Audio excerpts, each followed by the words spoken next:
What is up, everybody? Welcome back. It's Tuesday night, episode 40. No, no kidding. 40. Whichever way it's backwards for you guys. I just need to mirror my camera and get it over with.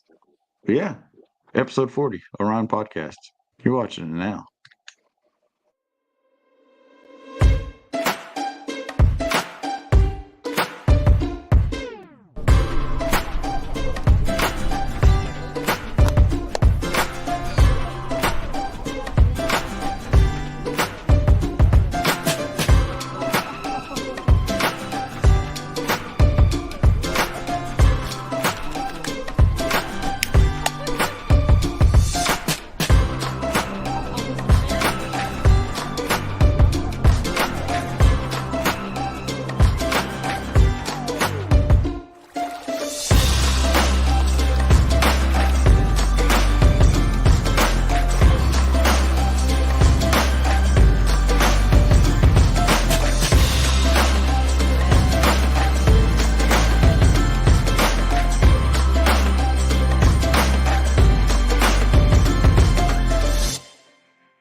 Welcome back. Episode 40, Orion Podcast. I'm Chad Brock, and he is. He's Zach. I don't think he can Most of hear the me. time. You can't hear me? I can hear you now. Okay. I was talking. You're just delayed. Well, It's all good. It's all good in the neighborhood. Man, what a whirlwind 2 weeks since we've last done this. I mean, like, there's been a wedding, another doe harvest, a trip to Kentucky. It's been like, if you was to cram a lot into like it's actually a week. If you think about it, it was 10 days. We crammed a lot yeah. of stuff into 10 days. Yeah, enough so that I've already aged that dough and started processing the last couple days. So it's been a busy Yeah. couple weeks for If sure. there was ever two guys that look tired that's on a podcast, it would be you and I right now. Because I'm tired. I'm decompressing. It hit. I'm, just come back from the big USA Bass in Kentucky Lake Jackson Kayak Trail end of the year classic championship tournament, whatever you want to call it. It was a dandy, man. Like poor Jason Cassidy, man. That dude was sweating. He was judge. All he had to do was judge fish, but he was sweating. He was nervous. It was a good pot. It was a good event. Really close numbers. Kind of, the stuff you like to see when you're doing something like that. Everybody went home happy. That's the main. Well, I'd like to say everybody went home happy. Everybody went home where they finished. Let's put it that way. As long as you didn't have any big dust ups or controversy during the tournament or the Yeah. weigh-in or anything like that, you're considered a success. Yeah. I mean, pretty much. I mean, it was tight. I mean, 152 to what was it? 152 to 151 and a half. That sounds right. I gotta look because it's gonna bother me. It was Yeah. tight. The So last update you sent me, it was tight. yeah, 152 to, and then first was 152, and second was 151 and a half. Third was 151 and a half. So that's over the course of 2 days down there at beautiful Kentucky Lake, and yeah, it was.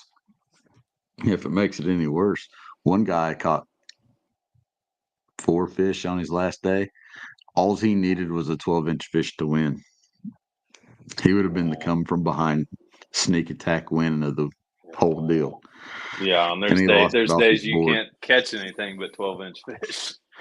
I know. And he actually had the fish on his board and it did the board flop. Oh no. Oh yeah. It was there was some drama for those guys out on the water, but at the end of the day it was man, it was just an awesome event. And of course I snuck away and went and seen elk and Oh had a yeah. good time for a little bit. But found a new little slice of heaven located down there in Marshall County, Kentucky. But we'll talk more about that on Thursday for you guys that are at home. Thursday we got a little episode of Doc Talk coming up, and we're bringing on the top three from the tournament last weekend. They're going to come share with you the ins outs of what actually went down at the event from their words, not mine, because I was just an innocent bystander. So check us out Thursday as well, 8 p.m. Eastern, and we will have that episode for you. So you're still processing the dough. I just started processing yesterday. So I let her age for 8 days in the cooler. Kind of did the whole ice it down and let it leach out method. It's worked well for me on the last 5 or 6. It's been, the best deer I've ever ate. So we stuck with that. Been changing the ice out, or adding to it anyway, and draining the water every day for the last 8 or 9 days. And yeah, I should have it finished hopefully tomorrow. I got the 2 front quarters, and I got the 2 front quarters and 1 tenderloin left to trim up, and that's it. So it's not bad. Not much on a front quarter on a doe, so those shouldn't take too long. Has the video made it to the socials? I've kind of been out of tune with the social. I've been on the No, I've been playing catch up. I'm still playing catch up. So between that, trying to process her while I'm home with Zoe and her just being her typical hyperactive self, it's taken me a while to get through that, and I've been lucky to get any work done the last couple of days by itself. So hopefully by the end of the week, I'll have time to go through some video. I've got video to go through from Colorado. I got video to go through from that hunt, which should make a little YouTube video, hopefully somewhere around 5 or 6 minutes long. We'll see. Yeah. I got some stuff for some reels to go through. Yeah, I mean, I've got plenty of video to go through and more to shoot. So I've got a 2024 bow sitting here next to me that I'm working on launch content for Hoyt on, or for Hoyt and myself. And hopefully going to have it built by the weekend and maybe go shoot something with it. So that's the plan. I got a new project dropped in my lap this week as well, and I've still got tons of stuff to go through. But I think we ought to probably ought to bring on this guest. You guys know him. He's been here before. This is Bill Schultz, episode Deuce, part 2. Yeah, so we're bringing back Bill. What's up, Bill? Hey guys, how you doing? Evening. Good, man. Welcome back to the podcast, Smalley King. Thank you. So, gosh, I gotta preface this and kind of let everybody know how we left you on the quest for, you just caught 30,000, I believe. And that was actually almost a year ago to today. When I went through, I was looking at the different stuff, and I actually pulled up your old banner that we used for the first episode, and I thought, you know what, I'm just going to put part 2 on it rather than design something new. I was like, yeah, part 2, because it's like been almost exactly a year to the date. So what has been new with you since we last dropped off with you in 2022? Well, 2021 and 2022, I spent about 100 days on the water. Those 2 years together were by far my best. 6,006 smallmouth, with number 25,000 coming on August 4th of 2021, and number 30,000 on October 10th. So those 14 months and 6 days, it was 5,000 smallmouth. This year, the numbers, I've made my 1,000 goal, but the numbers are not what they were the last 2 years. We've had a lot of low water on the one river I like to fish. And the other area where I actually keep my Crusoe FD is up on the big waters of Green Bay and Lake Michigan. And I've actually spent more time out in my Crusoe FD up there this year than other years, and I've had some pretty good days, especially late May. And so I'm kind of in a slump right now, as far as I've only been on fishing about 6 or 7 hours since September 1st. So haven't been out that much. Well, now seems like a good time. So what else you been doing to keep you occupied in all this downtime? I mean, what's kept you off the water? Well, I mean, being retired, which anyone contemplating retirement, make sure you got a lot of stuff to do. Mhm. I mean, going to the gym a few times a week and doing some cardio, Mhm. can get old real fast, and it doesn't take that much time. So, I'm hoping this, get ready this, as I put things away, late this month and early November, hopefully Mhm. having some chances to, work on some articles. I already got a couple talks lined up at some big shows here in Wisconsin, the Wisconsin Fishing Expo, which is the largest fishing only event in the Midwest. And I'm anticipating being back on the schedule for Canoecopia, which is the largest canoe kayak paddle event in the country. They're both at the same venue in Madison, Wisconsin. They both put about 25,000 people through the gates. So those are fun. Time goes pretty fast. So Yeah, it Now, definitely does. so you've got shows coming up. Give us a little insight for just kind of a preview of a couple of the shows that you'll be heading to through these winter months that maybe if people are in the area they can check out. Well, I mean, Canoecopia is, a great event put on by, for many years by Rutabaga Paddle Sports, a great store in Madison, which is my store sponsor. And what amazes me at Canoecopia is the many years that I've given talks there. I may be the only person that's given talks for 13 straight years, but people come from all over. I mean, they come from Indiana, Missouri, the Upper Peninsula, and they come for the weekend, which is pretty cool. It's an event. The Wisconsin Fishing Expo, which was a volunteer event by a fishing club in Madison, was purchased 6-7 years ago by two friends of mine that have an advertising agency, and they've built it up, and that's a fun event. And they've incorporated a lot of things. They've had kayak talks, river talks, lake talks, all sorts of species.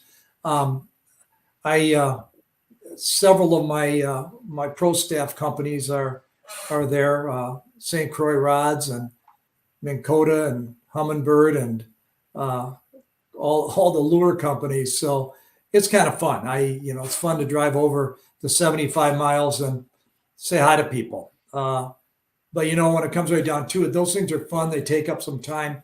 The other thing that I do, which I did take a break with COVID, I do my own event called Smalley Night Out.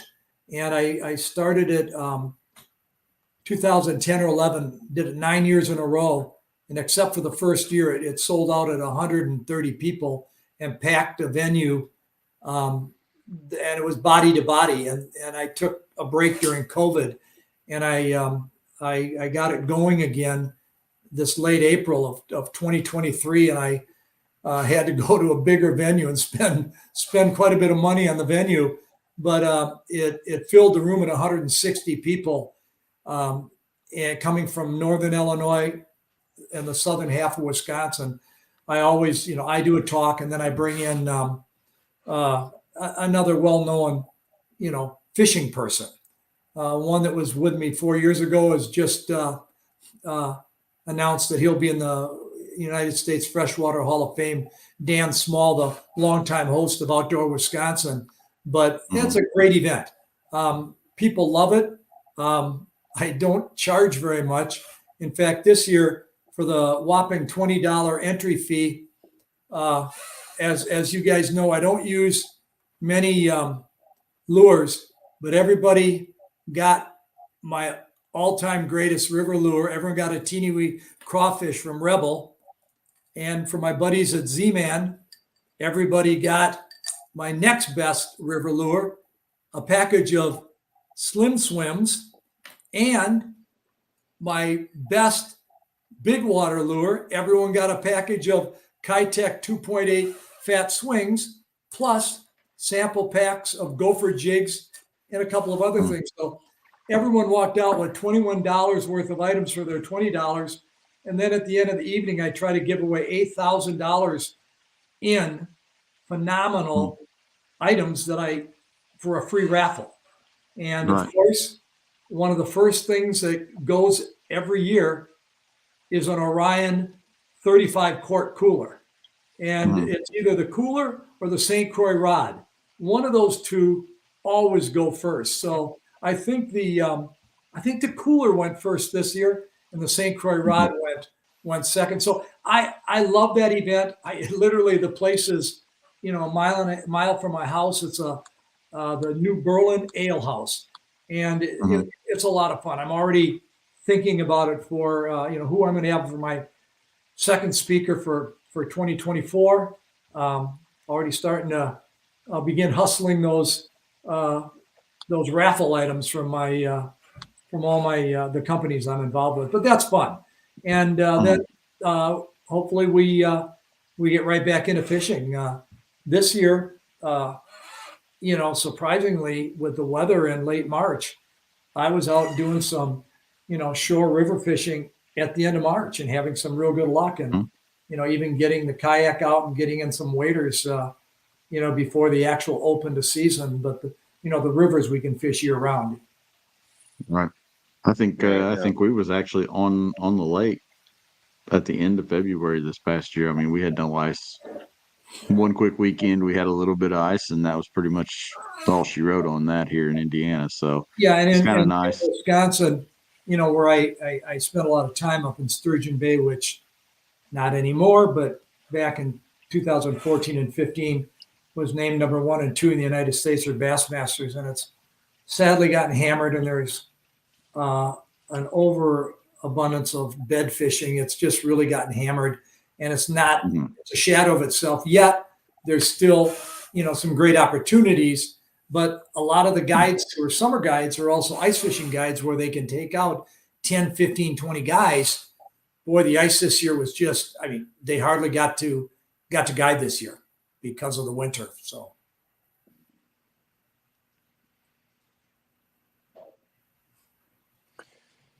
yeah, that I could imagine those harsh winters would really slow things down quite a bit. well, it's actually they want a harsh winter this year.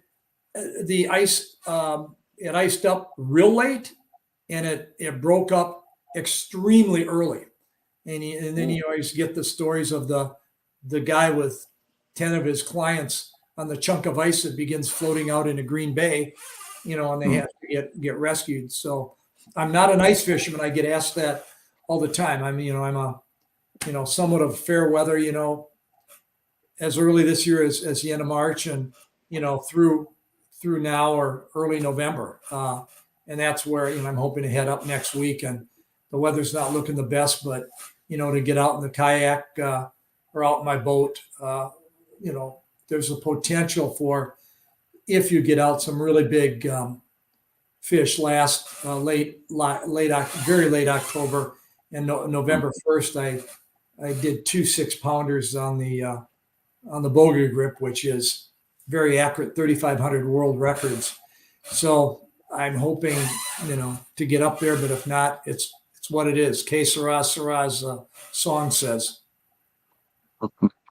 Yeah, I can imagine, those north winds coming in across Sturgeon Bay is probably not much fun, especially this time of the year. I'm sure for you guys, it's probably a lot like it is for Zach and I, where you get that one cold wind out of the north, the sky turns gray, and it's pretty much that way till spring. Yeah, well, we'll see what happens. It's the wind is key. The nice thing up there, 300 miles of shoreline, lots of bays. So usually you can find something protected. If that protected area produces or not, who knows? You never. The fish do move. So we'll see. I'm planning to get up there, and already looking forward to next spring. Chad, when you and I chatted, I told you that for the last 23 years, I've used Rick Taylor's primetime calendars, and and as you and I also talked, and when we did this last year, I mean, my philosophy on everything is to keep it really simple. The KISS method, and it's not keep it simple, stupid. It's keep it simple, Schultz. And, whether I'm out in my boat, my kayak, or waders, you saw, right here, that's it. I mean, that's not much more than this going back to my first smallie in 1994 and, 31,300 plus cents. Not many more lures than that. But one of the things that I have found is a great tool that's, we all know about, and Zach, you're a big hunter, but Rick Taylor's in Iowa. And Rick, if there's a level of people that put together these solar lunar calendars, Rick is here, everyone else is here. He's the guru. It takes him 7 months to put it together with his own software that people would love to get. And up until this year, for 25 years, his simple astro tables was what you saw in Bassmasters. But I used to, when I was working, and I had to pick a week in June to go up to Door County, that's Sturgeon Bay, I'd look in here and I'd go, oh, okay. And I'm looking at 2024, the best week of the year for 2024, guys, for any of you that are interested, happens to be the week of Monday, June 3rd. And the next week is pretty good. But if I have to pick a week, I'll pick a week that's highly rated, because everything being equal, I'm going to have a better shot at numbers. I can tell you that the highest rated day of 2024 happens to be June 6th. And the prime within June 6th, the prime feeding period is 11:30 to 3:15.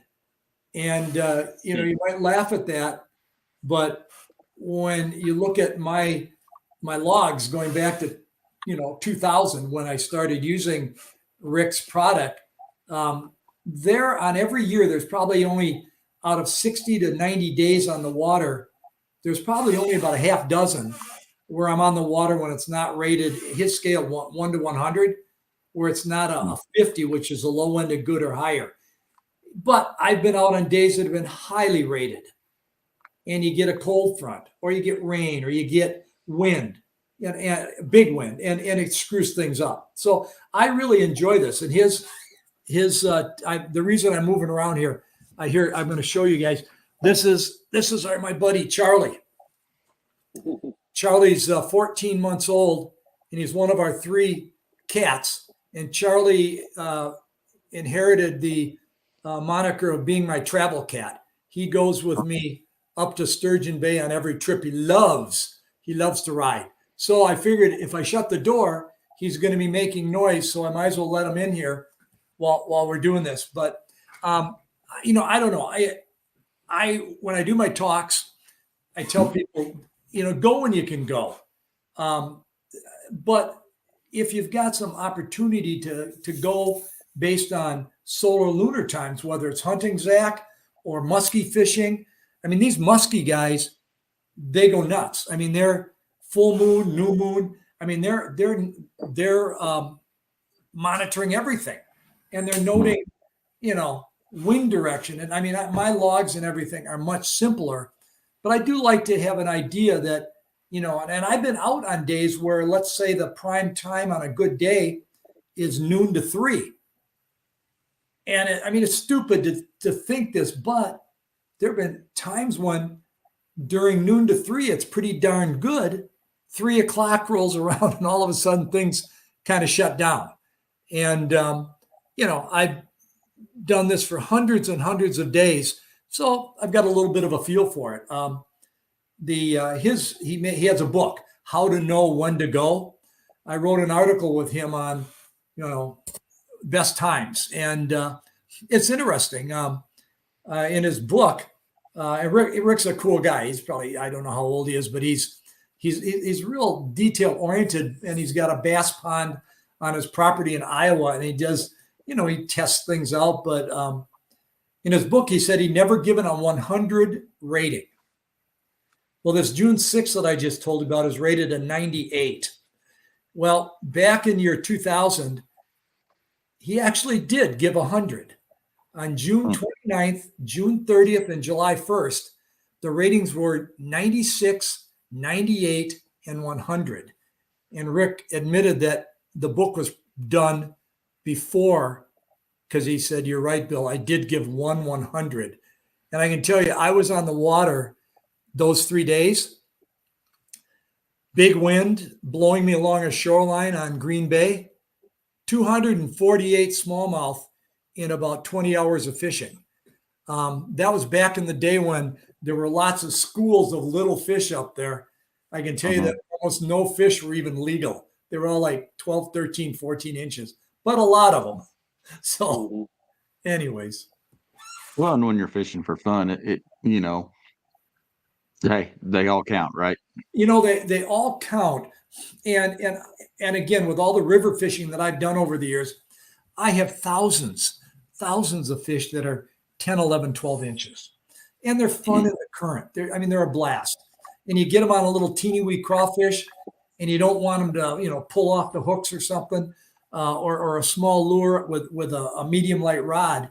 I've for years with the lures that I showed you, just a tip for people. My best length and action for my river lures, and I've been involved with St. Croix rods since 1998, is a 610 medium light extra fast in a variety of series. That's my favorite rod. And, it works great. But, I will trade a lot of little fish for some nice ones. And nice ones don't have to be 5. Say, here's Charlie trying to get, okay, buddy, come on, you got to get down. This spring, there's, an area just outside of Sturgeon Bay. And Sturgeon Bay is a big bay that goes out into Lake Michigan, where, middle of May, a lot of bass guys, bass boats all over the place. One of my guide friends just had mentioned, yeah, I had a little luck by whatever. And I'm talking 300 yards from where I launched my Coosa. I pedaled over there, and in all, 12,000 smallmouth I've caught and released up in Sturgeon Bay alone, I've had some phenomenal days, but I've never had days where my percentage of big 5 pound plus fish was any better. And it was great. I'm sitting there in the Coosa FD, which both you guys know that kayak, and here's, 50 yards away, 3 guys in a bass boat or 1 guy in a boat. And I'm trying to get these big fish in without them seeing me, and I got to use a net on those big ones, but I'm trying to get the Coosa away. So I'm netting them, away from them, but I'm already excited about hitting that stretch. And we're talking a 25 or 30 yard stretch in about 7 to 10 feet of water. And those are coming, a lot of them are coming on little 2.5 inch tubes, right on the bottom. So yeah, I'm already again, looking forward to, mid to late May and early June, getting out there, going after some of those bigger smallies. What's bothering me about the crummy weather that looks like we're going to get starting the end of next week when I'm up there is this is really a great time of year to get on some really nice fish, 5 to 6, 6.5 pounds. Not a lot of them, but just some really nice fish. Right. Now, when the wind's bad, do you ever trailer your boat and head up to a different ramp in a different area to maybe beat the wind up on the big lake? I do that all the time, Chad. That's the nice thing about, 5 or 6 launches on Green Bay from Sturgeon Bay all the way up to the end of the peninsula. That's about 30 miles. Or on the Lake Michigan side, you've got 3 bays on the north side of Door County, on Green Bay or on Lake Michigan that you can go to. So yes, you know, it's rare that I can't be, you got 20, 25 mile an hour winds on one side and you go to the lakeside and usually you can find a place to fish. I've a couple of times been bad on both sides. I just wait. And a lot of times up there, as you guys know, on big water, the wind can shift. So, you can go out on in 1-footers and you're coming back at 6 miles an hour and 4-footers, for 5 miles. And, yeah, it happens. Happens all the time. But I guess I've got about not all of this many days, but I've been on the water over 600 days from when I first fished up there in 1995. So I have a pretty good idea of where to go, what to look for if the weather's crummy. And I've only had one huge scare, and that was that 2 or 3 years ago. One of the places that I go, that when the wind's coming big from the west and southwest, it's got a big, cliff bluff that blocks it. So you might still have wind, but you don't have the waves. And I got to tell you, I went up there, and this wasn't in a kayak, one of my Yarcraft 186. And I got on the water 5 miles away. I went up there and thought, maybe I better turn around and head back after a few hours of fishing. And in all my years up there, and this can be huge waves, I went around that point to head south. That's the first time I ever, the waves are the kind that you see on videos where the boat goes over backwards. And I literally rode 2 of these things over. Honestly, the adrenaline was unbelievable. Turned around, went back to the launch that was protected, tied up the boat, and there was a couple from Illinois, and I said, "Hey, would you mind giving me a ride back down to Sister Bay, about 5 miles?"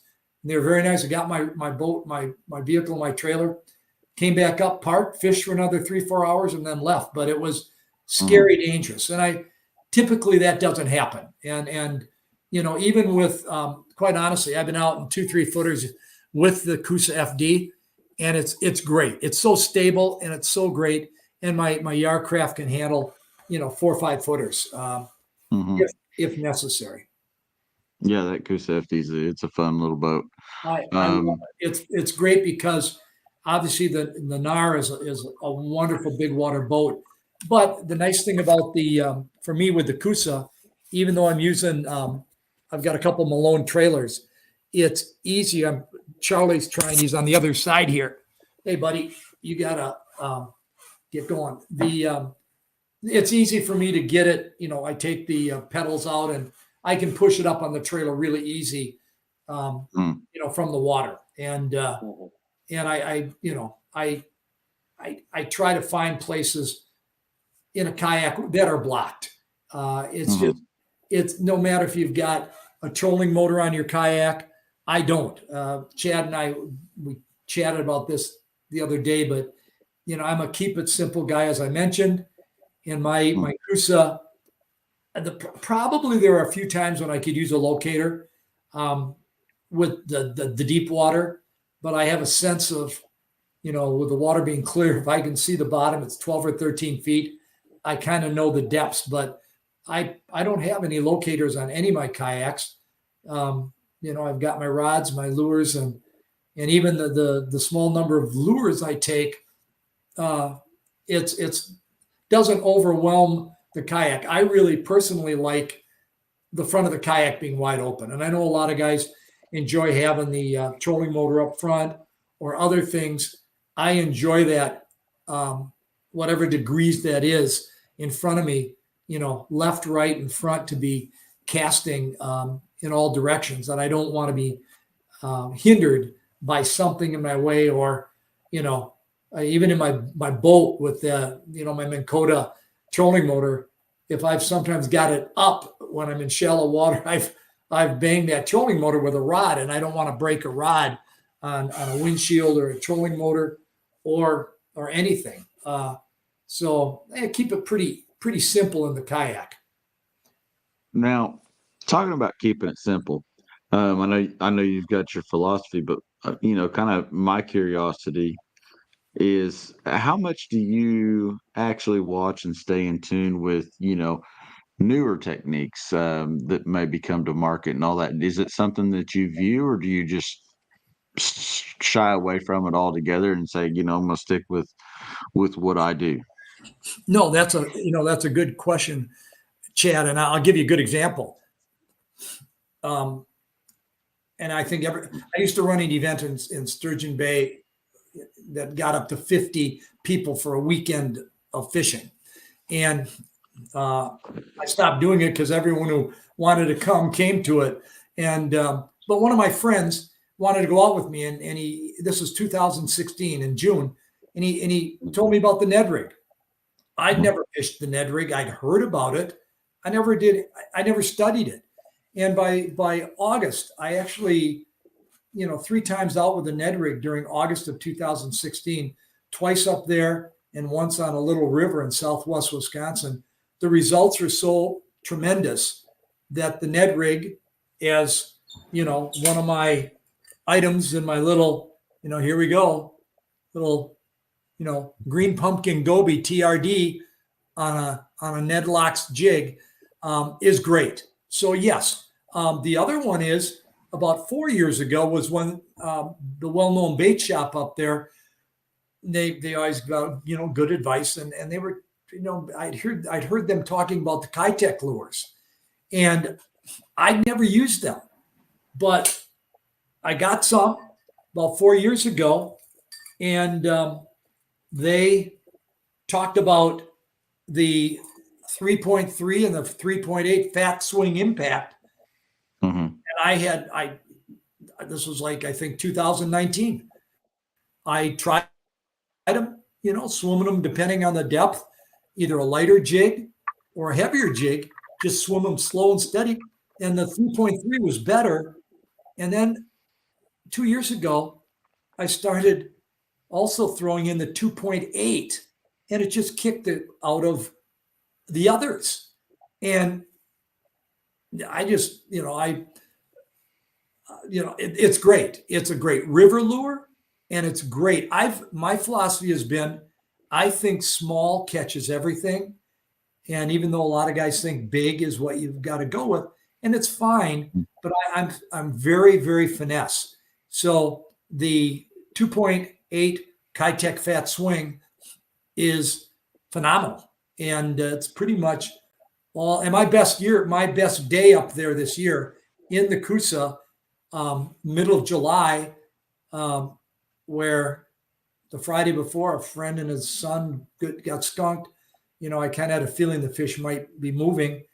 6 hours, 72 smallmouth with 4+ and 5+, a bunch of 3s, and every single fish came on the 2.8 fat swing. And probably my overall best lure on the big water has been the 2.8 fat swing impact in about 5 or 6 colors, like alewife, black shad, electric shad, goby, in where you have a dark on the top, light on the bottom.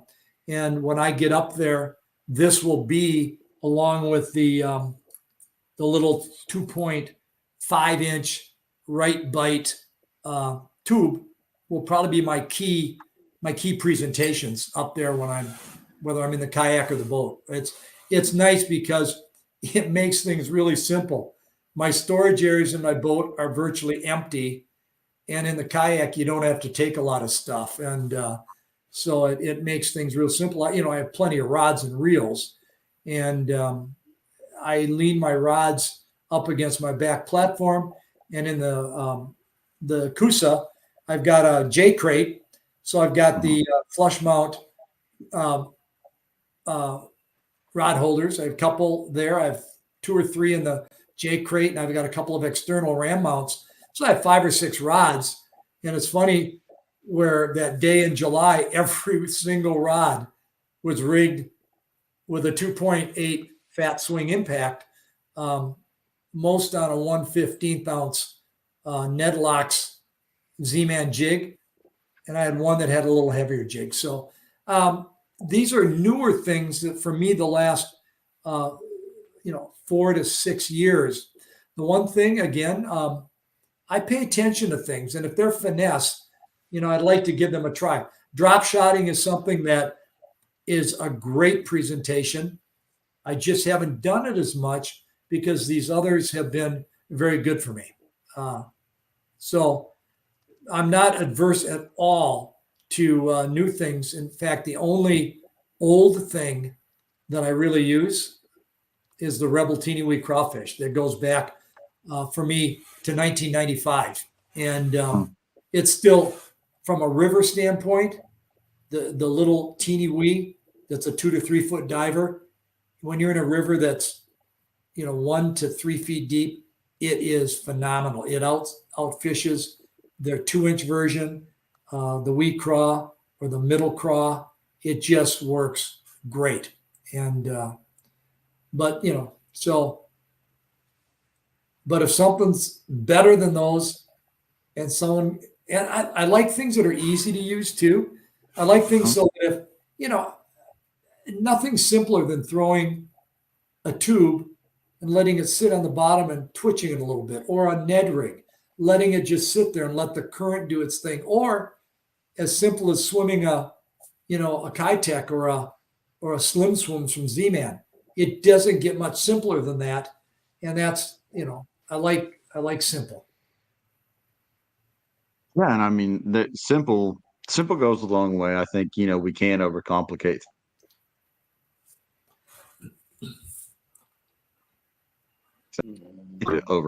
things, but I think there is a.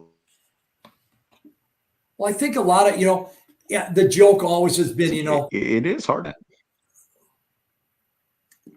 Well, a lot of people they go to the bait shop and things look good, and baits catch many times more anglers than they do fish, and whether there are, I have to tell you, I think some of the articles in Bassmasters and especially Matt Straw's articles in In Fisherman are tremendous. And Matt's in particular, he gets right to the right to the meat of things. And what I like to do, whether I'm writing an article or whether I'm giving a talk, I want people to come away with very usable information. I don't, obviously every once in a while I'm at a show and I'll listen to someone else. One thing I've done for a long time that no one else, I've not seen anyone else do. And now I just simply, I have a PDF of my entire talk, and someone come into my talk and email me at, my smalleycentral@gmail.com or at one of, Kayak Fishing Wisconsin @gmail.com, and they can get the entire talk. I'm not a big fan of telling where you're fishing. I'm a big fan of showing you what I'm using to catch all these thousands of smallmouth bass. And again, I don't want to do any promoting if it's okay and not okay, but I have a Smalley email group of 1,000 men and women that I communicate with on a 25, 30 time a year basis. And just, if anyone listening is a Smalley nut and you're a catch and release person and you'd like to be on my group, and I have people from around the country, mostly though Illinois and Wisconsin, you're welcome to be on the group. The nice thing is we've got a discount with Kayak. We've got a discount with Gopher Jigs, and we've got a few other things that are with products that simply work. I've had, in all my years of doing all of this, one guy with the Kalen's Lunker Grub, which is another great Smalley lure, especially the 4-inch, huge, big tail. And he nicely emailed me and said, Bill, I used that Kalen's Lunker Grub. It really wasn't very good. So I emailed him back and said, how are you fishing it? He said, well, I'm bouncing it off the bottom. And I go, no. Swim it as slow and steady as you can. If you tick the bottom, speed it up a little bit.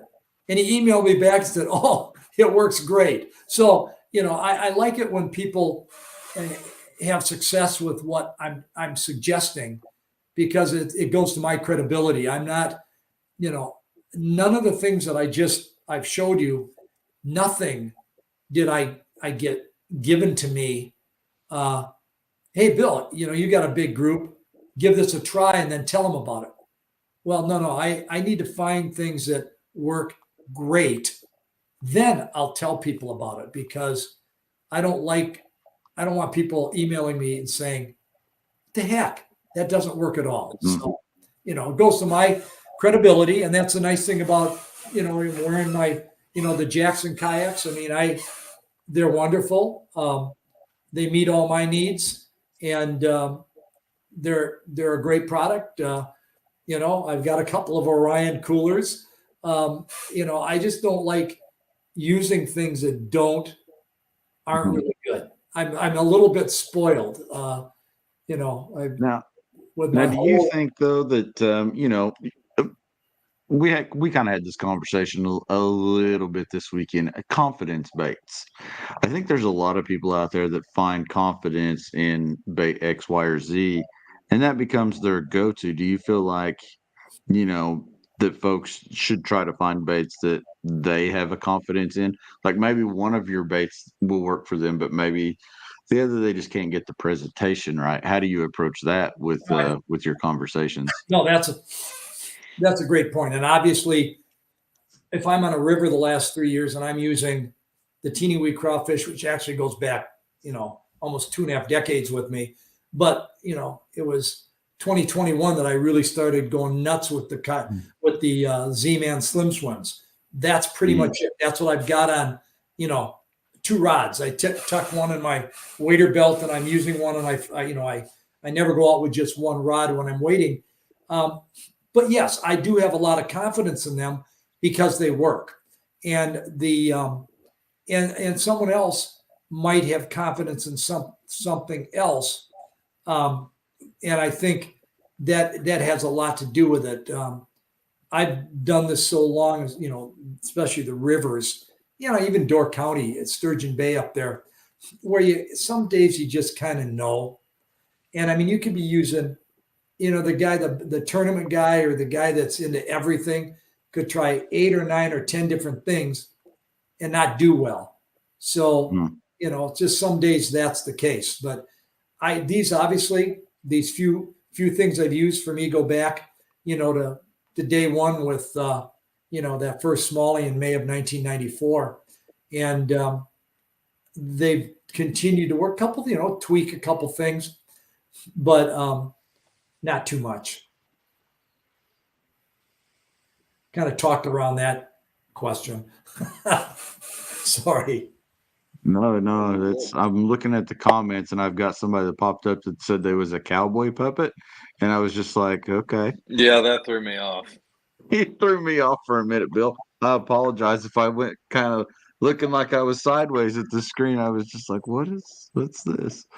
Well, I don't know. I have to tell you, I mean, the one thing, and I mean, you guys know this, and, probably a lot of people watching this, I don't, I'm pretty zealous about catch and release. I've got a whopping 2 pictures in the last 29 years where I'm holding 2 fish, and they're both with someone else caught. We each caught one, but I'm a big fan of, hey, 1 fish per picture. I'm not putting fish in live wells when I'm just out there to take a picture with 3 or 4 big fish. I just don't think it's good for the fish. It's not good for the environment. I mean, on November 7th of 2020,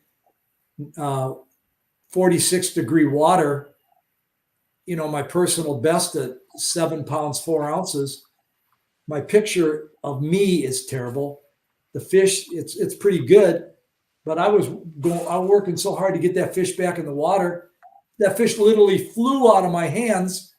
46-degree water. It was fine. And the next morning, my number 2 on the same rod and reel, same lure, the same right bite tube, exact same tube. My number 2 at 6 pounds, 12 ounces, and both on the boga grip. So, legitimate weights. I still just work my butt to get fish back in the water. I literally, my live well gets used virtually never in the boat, and certainly in the kayak. The one thing, one of the guys that you guys know, he's been a friend of mine for years, Jeff Little, and I have no idea why I didn't think of this, but up until a couple of years ago, Jackson would send along a lip gripper pliers. I never thought of it. Now, if I'm on a river with one of my kayaks and I get a big smallie and I'm trying to get the camera set up, I just put that lip gripper with a rope and I let it back down in the water. What a great idea. I have no idea why I didn't think of that, but Jeff gave me that thought 2 or 3 years ago. It allows me to feel comfortable, not thinking I'm not hurting the fish by trying to keep it out of the water too long. I've heard others in my group say to me, Bill, I saw someone, they're screwing around trying to get their camera. Their wife can't find the phone. And they tell me, I've yelled, put the fish back in the water. Well, I have to tell you, I actually have done that myself a couple of times. Take the picture and put the fish back in the water, or even some of my guide friends with clients sometimes seem to keep fish out of the water a little longer. Not as big a deal in the spring or the summer, or in the fall, but in the summer when even up in the Great Lakes, the water temps are, 73, 74. And where you guys are from, you get catching bass in water that's 85 degrees. Yeah, and that's it puts a lot of stress on those fish. No, it really does. I don't know. I have to, certainly I try to be careful. I got to keep my mouth shut because you kind of get known, and you got a boat that's got your name on your engine and your sponsors on the boat. Your Kayak, they see Jackson Kayak and they see stuff like this. I just try to be a little careful. I'm not harassing people on the water, but I try to educate with catch and release. And the nice thing is, just about all of the 1,000 that are on my smallie group are really zealous catch and release, and they actually get pretty frustrated when they see, especially up in Sturgeon Bay in the spring, when they see, one boat after another going after, that male bass on a bed. And my feeling has been, and again, I know different parts of the country feel differently about this, but my feeling is they're really, there are plenty of ways to catch and release smallmouth bass without harassing a male that's just trying to do its thing on a bed. I wrote an article 2 years ago with the world's leading expert on researching smallmouth bass, David Phillip, PhD, president of the United States Fishing Federation and emeritus professor from the University of Illinois. That 3,000-word article could be, broken down into one sentence. Don't fish beds, it hurts the fishery. And then it also hurts the fish. So I try to stay away from that. And I just hope, through education, people realize that, hey, let them do their thing. They're trying to, that helps the fishery when you let that male guard those. Another, never met him, but he's in 2 halls of fame. He's the contributing writer for In Fisherman, is Gord Pizer, former DNR guy in Ontario. And Gord and I communicate, and he's written articles too. But the bottom line is, and I know things can be different when the bass spawn many times, like in the South maybe, but they've got a small window in way north. And on Green Bay with all the gobies, even if you happen to catch a male bass, you smile at it, put it back in the water in just 30 seconds or so, and it goes back toward that bed. The bed is still 50 to 100% shot. And many times that the male bass, not that they think it like this, but they do make a decision. Do I continue to guard, or do I go to fight go fight another day? So I don't know. I'll stop there. I don't want to get anyone too upset with me about talking about not fishing bets. And to each their own on that. We know that there's tournaments and different things where guys have money on the line in certain instances. Well, I can tell you it- that the city of Sturgeon Bay, you're talking about the city that, Sturgeon Bay was 9 and 8 years ago, named number 1 and 2. And this year it didn't make the top 25 in the Central Division. The city of Sturgeon Bay, actually from the middle of May to the end of June, only weigh on the water tournaments, which like kayak tournaments, that's a great way to do it. Then you're, you can still obviously do the bed fishing, but at least the fish are released back into the area. They're not taken somewhere. So I don't know. That's just me, guys. And I, hey, there ain't nothing wrong with that. no, Nothing wrong with that. Well, Bill, we've made situation. It at 55 minutes here, 50 going on 56. Right now, I'm going to let you. This stuff, Chad. And all you got to do is get me wound up and let me go, and I can just keep talking, I guess. Oh man, no, it's all good. It's all good. So as we close out the show tonight, as we hit this hour mark, first thing I want to do, Bill, is let you thank all your sponsors that you need to thank, and tell the people where to get in contact with you, social media, your email list. Go ahead and, if you want to, go through all that. I appreciate that. I'm fortunate that I've been involved with some companies for a long time. The longest since 1998, St. Croix Rods. Obviously, I'm very, very happy to be a part of the Jackson team and Bending Branches, and actually not kayaking, but Mercury and Yarcraft and Kitech and Z-Man and Kalen's, Gopher Tackle, Malone Trailers. That just makes fishing a little more fun and a little easier. But if anyone really enjoys smallmouth bass fishing, which is pretty much all I do, the main email is smalleycentral@gmail.com. SMALLIE central@gmail.com. Happy to put you on my group. I hope that, those that are on my group are mostly catch and release. And I got a lot of kayak guys. I got a lot of boat guys. I got a lot of guys that wade. And I say guys in a generic term because I've got quite a few women. And it's a lot of fun. I've enjoyed my group because actually, selfishly, they're a resource for me. Many of them are river people. Many, go up to Sturgeon Bay and, will feed me information about how they're doing. So I give them a lot of information, and they, my group gets back to me too. And again, we've got some nice little perks with some discounts on some really great lures. So, hey, Chad and Zach, thanks a lot. I really appreciate it. I will tell you, and Chad, you were good to remember the numbers. I'm figuring as I'm getting even more and more as a senior, I better not just wait for 5,000s. So I was real excited when in July I hit 31,000. Because I think now I'm going to get excited about those every 1,000. So I guess 32,000 is my next shot, and that'll happen hopefully sometime in 2024. Yep, absolutely, man. It sounds like you're on pace, and we wish you the best of luck going into 2024. And I hope you have a good winter, Bill, and a great Christmas. And we'll be talking again soon, I'm sure. Yeah, thank you, guys. Really appreciate being on the podcast. You guys do a great job. All right, Bill. Well, me and Zach are going to go ahead and close out the show. We bid you farewell and have a good night, my friend.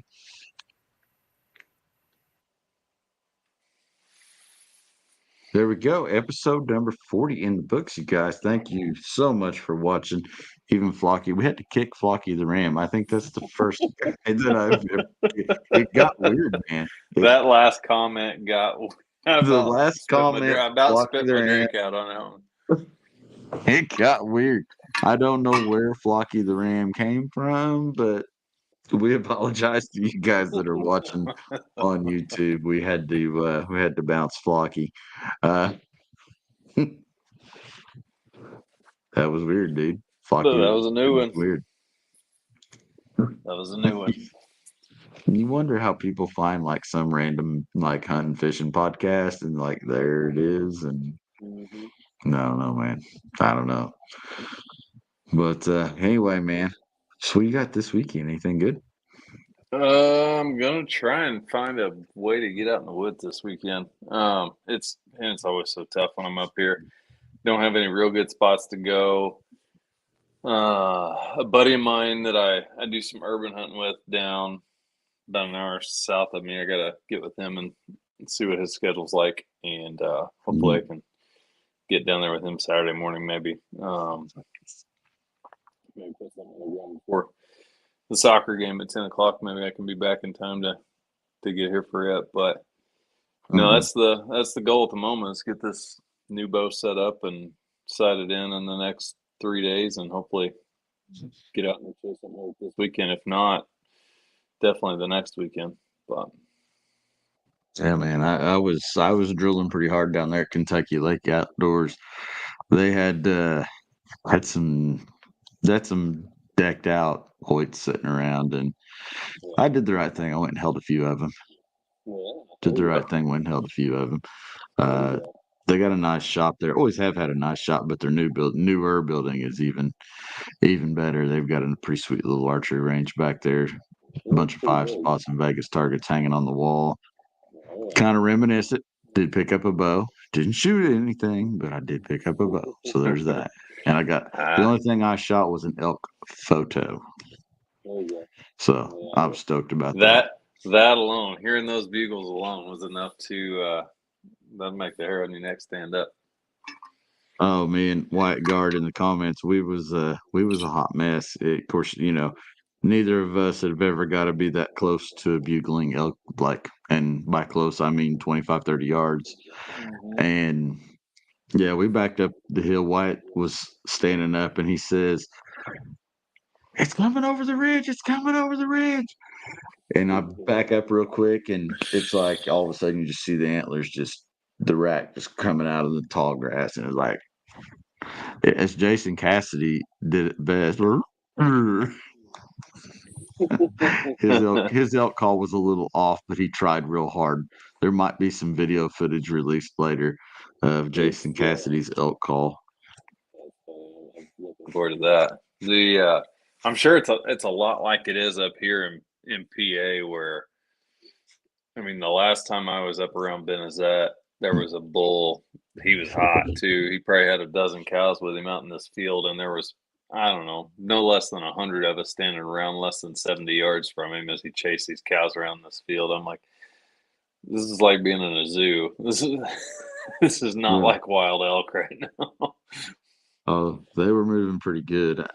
It was weird. Land Between the Lakes is a pretty neat place. There's a lot to do and a lot to see. If anybody's down in that Kentucky Lake Barkley area, definitely head over to Land Between the Lakes. Check out the elk and the bison prairies that they have.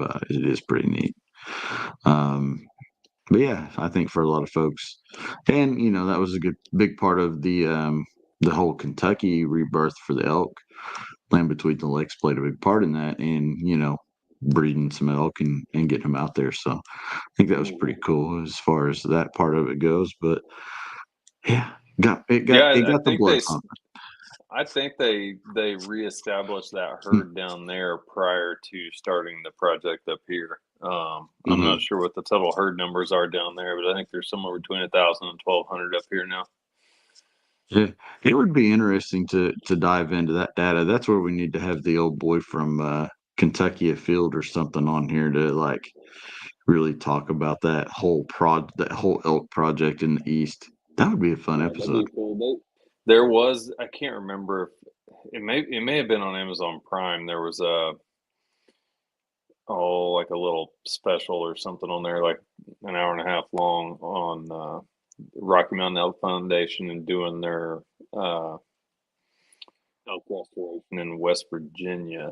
And I think that was Mhm. probably 5 or 6 years ago when I watched that. So I don't know how that herd's doing or exactly how long ago they kind of launched that Yeah. project. But it's really cool to see them kind of get reestablished around the country in places they used to be natural. I mean, Indiana used to have elk back, Yeah, decade, buffalo, well, 100 all years of it. ago. But it, no, it's pretty cool. The population density there's not enough open territory in Indiana now to support an elk population, but No, we've got a lot of houses per square mile here these days. Even our forestry has people living literally right on the edges, sometimes in it, just owning little plots of property. So, yeah, it'd be near impossible at this point. yeah, I think if you were going to see them, it would be down in the Jasper, Santa Claus area, down that way. It's a lot more open and remote down there. Yeah, and less hilly, I think, when you get west of there. So it kind of flattens out in Indiana just a little bit right there as you head towards Illinois. But overall, I mean, I don't know. I don't see it happening, but hey, you never know. Bears wandered across No. the river. Yeah, I mean, probably not, but Oklahoma's got them, Kansas has got them, Nebraska's got them. I think there's some in Michigan. So it's cool to see them starting to branch out a little bit, but they're an awesome animal for sure.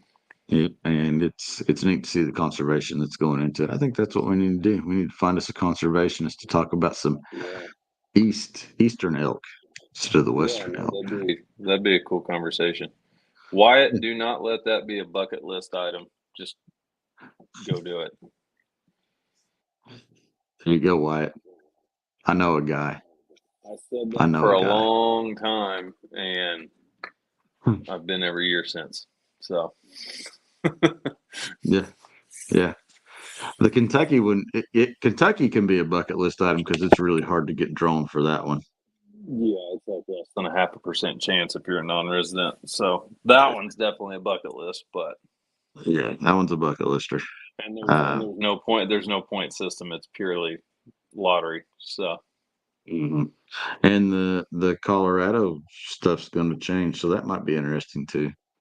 yeah, right now it's just an allocation change, and how they kind of divvy up resident versus non-resident Hmm. chances and things like that. So in the next 5 years, I would say we see limits on, if not a limit on non-resident over the counter, at least a limit on non-resident over the counter, if not non-resident over the counter going away altogether. Hmm. Um, I think we're really going to see it change out there. But we're looking at other states and other options to be able to continue to try and hunt them somewhere every year. But that's the challenge at the moment. So That's a good challenge. It's a good challenge to yeah, having an amazing experience. Calling it a little archery range or turkey would be awesome. Absolutely. it is, dude. Well, I shot my cow at 30 yards this year. In 2020, I shot a bull at 13 yards. 2019, my first bull, he was 46 yards. So Hmm. 13 Stay yards, watching having the a bull rub a tree at 13 yards is pretty awesome. yeah. For all you that are interested, stay watching the Huntley channel on the gram because Zach's got some stuff in the hopper that he's going to drop on you. Very soon. I'll go see it before you do. But I've got all the anyway, footage. I just need to go through it. I've seen some of the footage. Some of the footage. I've at least seen the doe footage. But all right, guys. Well, we'll be back on Thursday night. We've got Jackson Kayak Dog Talk. We'll be talking to the top three from the Big Jackson Kayak Classic down at Kentucky Lake. So tune in with us 8 p.m. Eastern on Thursday. And yeah, have a great week, everybody. We'll see you soon. Later.